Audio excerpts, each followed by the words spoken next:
Legazpi Towers is a condominium building located at Paseo de Rojas, Makati City.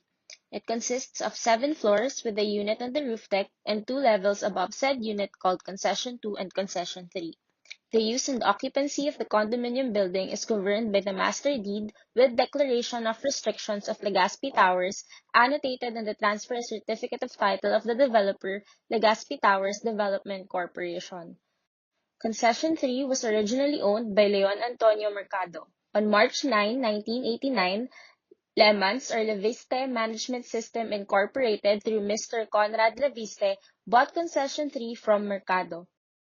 Lemans decided to build another unit, Concession 4, on the roof deck of Concession 3.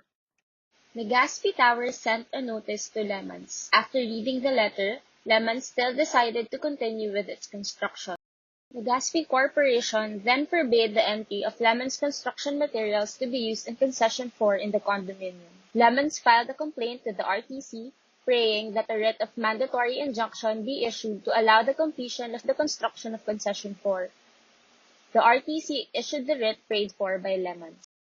The RTC judge issued an order declaring the application of Article 448 of the Civil Code and the ruling in the Depra v. Dumlao case to be proper.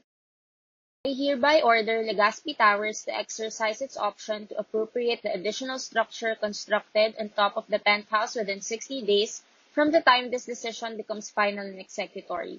Should Legazpi Towers Incorporated choose not to appropriate after proper indemnity, the parties shall agree upon the terms of the lease, and in case of disagreement, the court shall fix the terms thereof.